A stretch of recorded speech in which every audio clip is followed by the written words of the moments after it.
अस्सलाम वालेकुम। और क्या हाल हैं आप सबके। तो कोई ओकेजन नहीं था, कुछ भी नहीं था। असल में मैंने जितनी भी अभी माशाल्लाह से बर्थडेज़ गुजरी हैं तो सबके केक्स मैंने बनाए थे। जब से मैंने बेकिंग स्टार्ट किया है सबके केक्स मैं बना रही हूँ। तो फिर जनाब हमारा रह गया था एक बच्ची का केक बनाना, वो था एज़ल। अब एज़ल ने कहा कि खाला मीना आपने सबके लिए केक बनाया लेकिन मेरे लिए कोई केक नहीं बनाया। तो फिर मैंने डिसाइड किया कि उसके असल में हम असमा की तरफ जा रहे थे तो मैंने सोचा कि उसके लिए भी केक बना के ले जाती हूँ मैं। और वो भी बेचारी बच्ची खुश हो जाएगी।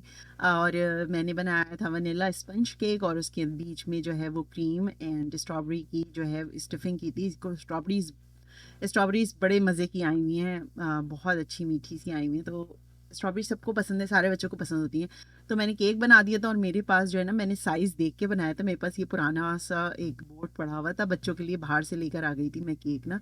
तो उसमें मैंने बना दिया था और उसने बोला तो मुझे यूनिकॉर्न का था केक बनाने का, लेकिन मैंने कहा बेटा अभी तुम्हारी खाला मी इस लेवल पे नहीं पहुंची कि वो यूनिकॉर्न वाला केक बना के दे सकें। सो ये मैं बना सकती थी इसलिए मैंने बना दिया। ये जितनी आपको ऊपर डेकोरेशन नज़र आ रही है ये सारी चॉकलेट की डेकोरेशन थी और इसके ऊपर मैंने उसका नाम लिख दिया था।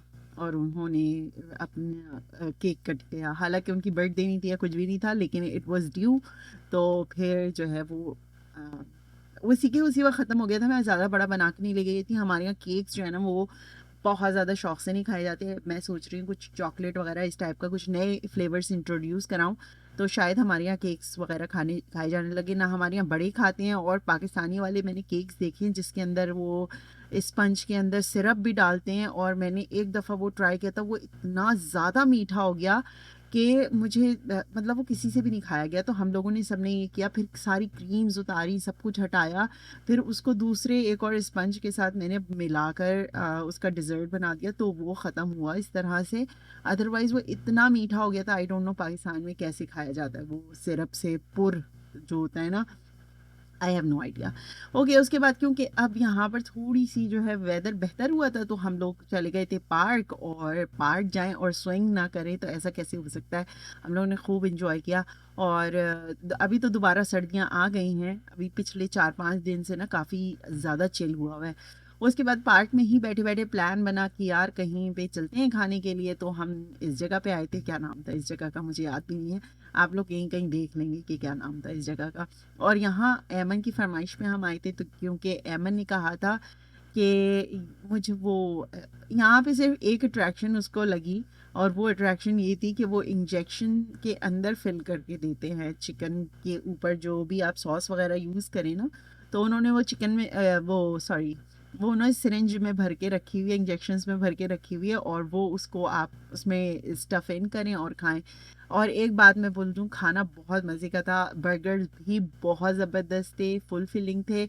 और इसके साथ साथ क्या कहते हैं, चिकन भी बहुत मज़े की थी, बंस वगैरह सब अच्छे थे। ये आपको ये आपको नज़र आ रहे होंगे इंजेक्शंस ना, तो यही वाले इंजेक्शंस जो है वो उसके अंदर डाले थे उन्होंने। तो सब ने खैर एंजॉय कर लिया और बहुत बहुत बहुत हम लोगों ने अच्छा टाइम गुजारा। लेकिन यहाँ ये रिजवे प्लाज़ा में है, अगर आप कनाडा में हैं तो आपको पता है कि रिजवे प्लाज़ा जो है वो कितनी ही मुश्किल वाली जगह है। आप कभी भी चले जाएं ये बहुत बिजी होता है। और बहुत मुश्किल से यहाँ पार्किंग मिलती है, पार्किंग लगाना पार्किंग निकालना बहुत मुश्किल होता है। तो खैर बहरहाल अच्छा वक्त गुजरा, बच्चों ने बहुत इन्जॉय किया। एक छोटा सा इंसिडेंट भी हो गया क्योंकि इंशा के मोमी के जो बच्चे हैं ना वो ज़्यादा ट्रैवल नहीं करते। तो ये हमारा रास्ता तकरीबन 40 मिनट का बन रहा था जिस जगह से हम लोग आए थे। वैसे हमारे घर से इतना दूर नहीं है, तो जिस जगह से हम आए थे 40 मिनट बन रहा था। तो उन्हों वो 40 मिनट से ऊपर होता है तो उनके बच्चे वॉमिट करना शुरू कर देते हैं। वॉमिट हो गई इज़्मा के कपड़ों के ऊपर। ओ माय गॉड, फिर एक बड़ा मसला हुआ। मैं बताऊंगी आपको फ़नी स्टोरी बाद में कि हुआ क्या था। यहाँ पे मैं आपको दिखा रही हूँ कि मैंने यहाँ पर जो हिजाब है वो लिया हुआ था और मेरे पास हिजाब काफ़ी सारे पड़े हुए जो अब मैं यूज़ नहीं करती, इस टाइप के प्रिंटेड वगैरह के हिजाब ना। तो मैंने सोचा कि यार बच्चों के लिए कुछ बना देते हैं। और ये हमारी बहुत प्यारी सी दुलारी सी हमारी जो अलाइज़ा हैं उनके लिए मैंने बना दिया था। एज़ल जो है उनको ड्रेसेस वगैरह बहुत ज़्यादा पसंद हैं। अलाइज़ा को जो है वो माशाल्लाह से वेस्टर्न पहन लेती है और उनको तैयार होने का बहुत शौक़ है। तो बस उनके लिए ये बना दिया था और उन्होंने ये पहना था। उनको बहुत अच्छा लगा था ये पहनकर। और ये अभी गर्मियों के हिसाब से ना थोड़े से मैंने लूज़ लूज़ से बनाए।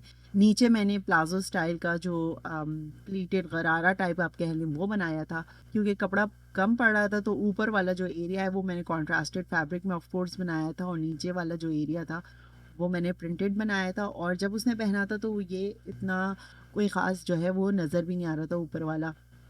और आता भी तो मुझे इतना मतलब इससे इतना ज़्यादा कोई फ़र्क नहीं पड़ता कि ऊपर वाला कपड़ा नज़र आ रहा है। लेकिन बहरहाल बहुत मज़ेदार रहा, और अच्छा सा वीकेंड गुजर गया। अब बाहर निकलने का थोड़ा थोड़ा हो रहा है, क्योंकि बाहर जो है वो वेदर चेंज हो रहा है एंड एवरीथिंग। तो हम लोग भी इंशाल्लाह अब इंजॉय करेंगे आपके साथ, और भी इस तरह की मैं वीडियोस शेयर करती रहूँगी। और आप लोग बताएं, आप लोग किस तरह से हिजाब वगैरह को रीयूज़ करते हैं? कोई आइडियाज़ हों आपके पास तो ज़रूर कमेंट सेक्शन में बताइएगा। फिर मिलेंगे। फ़ी अमान अल्लाह।